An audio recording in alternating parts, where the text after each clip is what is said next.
ને એક સરસ મજાનું મજા આવી જશે. જો નીચેનામાંથી 91,125નું ઘનમૂળ કયું થાય તે જણાવવાનું છે. જ્યારે આવું હોય ને ત્યારે તો તમે એકદમ સ્માર્ટ વર્ક જ કરાય. જો પહેલી વાત કે છેલ્લે પાંચડો તો ઘનમૂળમાં ખબર છે કે પાંચડો તો હોવો જોઈએ, એટલે આ તો એમને ઉડી ગયો. બરાબર. બીજી એક વાત કરી કે દાખલા તરીકે તમે એવું વિચારો ને કે 40 છે એનો ઘન કરીએ તો સ્વાભાવિક છે કે ચોકે 16 ચોકું 64 અને પાછા 3 મીંડા. આવું થાય કે નહીં? ચલો 50નો ઘન કરવો હોય તો શું થાય? 50 ગુણ્યા 50 ગુણ્યા 50 એટલે 5 ગુણ્યા 5 ગુણ્યા 5 એટલે પછી 25 50 125 અને ફરીથી 3 મીંડા. જો આપણને જે રકમ આપી છે ને એ આ બેની વચ્ચે છે. જોજો 64,000 ને 1,25,000 હા છે. એનો અર્થ કે આપણને જે જવાબ મળવાનો છે ને એ 40 અને 50 વચ્ચેનો હશે. એટલે 35 તો એમને ઉડી ગયા, 55 એમને ઉડી ગયા. હવે આનું ચેકિંગ ન કરો તો પણ ચાલે. સમજાય છે વાત?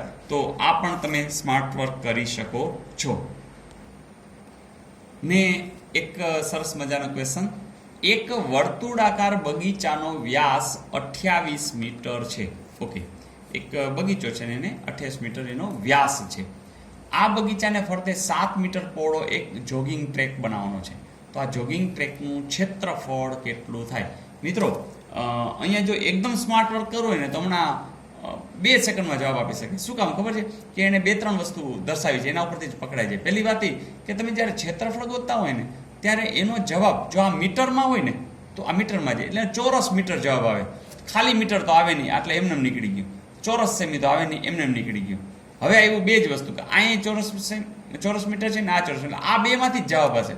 હવે એમાં પણ તમે સ્માર્ટ વર્ક કરી શકો, કારણ કે આપણે જ્યારે પાઈ ગુણીએ છીએ ને પાઈ એટલે ખબર છે 22/7, તો આ 22નું ગુણાવું એટલે કે 11ના ગુણાંકમાં હોય. તમે આમ ખ્યાલ આવી જાય. જો આ 770 છે ને 11 વડે ભાગી શકાતા હશે નિશેષ, આને નથી ભાગ્યા, એટલે આ પણ સ્માર્ટ વર્ક થઈ જાય. એટલે સીધો જવાબ પણ આવું લખી શકો. પણ તેમ છતાં આપણે સમજવાનો પ્રયાસ કરીએ જેથી કરીને તમને મજા આવે. કદાચ કંઈ આડું હોય તો પણ ખ્યાલ આવે. જો એક વર્તુળાકાર બગીચો છે, ઓકે, જેમ કે આ બગીચો છે, એનો વ્યાસ કેટલો છે? 28. એટલે આપણે ખબર પડી ગઈ કે આ એની ત્રિજ્યા કેટલી છે? 14. બરાબર. જ્યારે આખે આખું 28 હોય તો આ કેટલું હોય? 14. બીજી વાત કે એને અહીં આજુબાજુ આ રીતે અહીંયા આ જે ટ્રેક બનાવવાનો છે, બરાબર ને, એનો આપણે ક્ષેત્રફળ શોધવું છે. હવે આ તમને ખબર છે કે આ કેટલું હશે? 7. બરાબર. આ કેટલું હશે? 7. આ પણ કેટલું હશે? 7. આ પણ 7. આ બધું 7 7 7 હશે.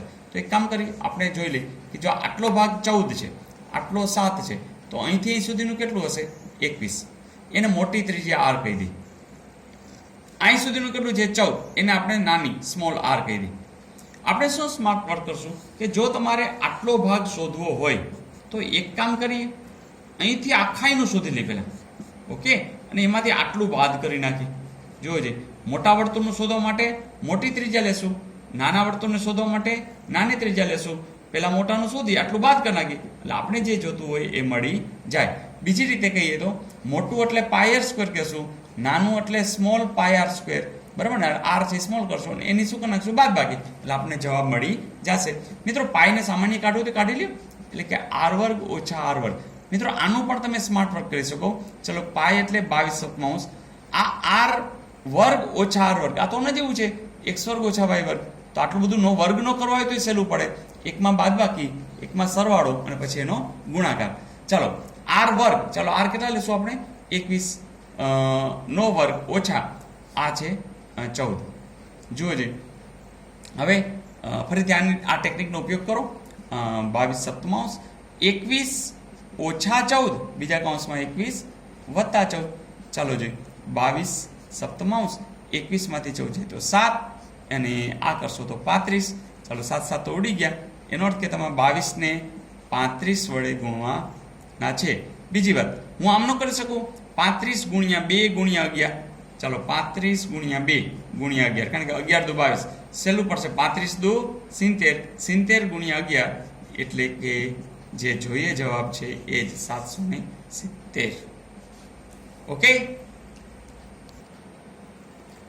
ને મિત્રો, એક આ ઉંમરને આધારિત બહુ સરસ પ્રશ્ન છે કે રાહુલની હાલની ઉંમર તેના પિતા કરતા અડધી છે. સમજો, અત્યારની ઉંમર રાહુલની એ એના પિતા કરતા કેવી છે? અડધી. 10 વર્ષ પહેલા શું હતું? તો તેની ઉંમર તેના પિતા કરતા 25 વર્ષ ઓછી હતી. ઓકે, હવે તો બંનેની 10 વર્ષ પહેલાની ઉંમર કેટલી હશે? ઓકે, હવે મિત્રો એક કામ કરીએ, અતિ સ્માર્ટ વર્ક કરવા માટે છે ને આમાં ધારીને પણ બધું થઈ શકશે, પણ એવું નથી કરવું, આપણે સ્પીડમાં કરવું છે તો આને જરા શોર્ટકટ જોઈએ. જુઓ, બંનેની 10 વર્ષ પહેલાની ઉંમર તમને આપી તો દીધી જ છે, જવાબ આમાંથી જ છે તો ફાઇનલ છે. હવે કોઈ એમ કે 10 વર્ષ પહેલા પુત્ર છે એ 14 વર્ષનો હતો, બરાબર, તો હાલ કેટલાનો હોય? તો તમે તરત 10 વર્ષ પહેલા 14 હતો ને, એટલે હાલ એમાં 10 ઉમેરી દઉં એટલે અત્યારે 24 વર્ષનો હોય. એવું જ પછી પિતામાં થઈ શકે. આપણે એક કામ કરીએ, રાહુલની હાલની ઉંમર તેના પિતા કરતા અડધી છે. આ એક જ વાક્યમાં આખું બધું શીખી લઈ.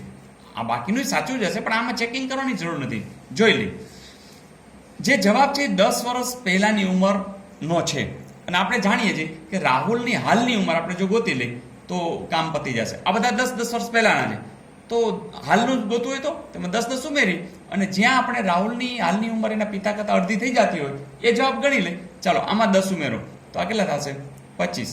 આમાં 10 ઉમેરો 60. જો અડધી નથી થતી, અથવા તો અહીંયા ડબલ નથી થતી. 25. ચાલો આમાં 10 ઉમેરો 35. 50. આ પણ નથી થતી, આ પણ નથી થતી. 25, 35. આમાં 10 વર્ષ પછી, એટલે કે અત્યારની ઉંમર આની કેટલી હોય? 60. નથી થતી. 15માં 10 ઉમેરો 25. આમાં 10 ઉમેરો 50. જોજો થઈ ગયું, કારણ કે આ 10 વર્ષ પહેલાની છે, એટલે આ 25 આવશે ને આ 50. જોજે રાહુલની હાલની ઉંમર આ તેના પિતા કરતા છે અડધી, એનો અર્થ આપણો જવાબ ફાઇનલ ડી થશે. હવે આ ચેકિંગ કરવું હોય તો કરો, એ તો થતું જ હશે. 10 વર્ષ પહેલા, ચાલો આ હાલની ઉંમર છે, બરાબર, 10 વર્ષ પહેલા આની ઉંમર કેટલી હોય? તેના પિતા કરતા 25 વર્ષ ઓછી. ચાલો આમાં કેટલી હશે? 15. આમાં 10 વર્ષ પહેલા કેટલા છે? 40. જુઓ જી, આમાં 25 ઉમેરી દો છે, પ્લસ પછી કરો 40 આવી જશે. 25 વર્ષ ઓછી હતી, પણ એ ચેકિંગની પણ જરૂર નથી, માત્ર આના આધારિત ખબર પડી જાય. તો મજા આવી મિત્રો. બસ આ રીતે દાખલા ગણતા રહેજો, આનંદ કરતા રહેજો. Wish you all the best.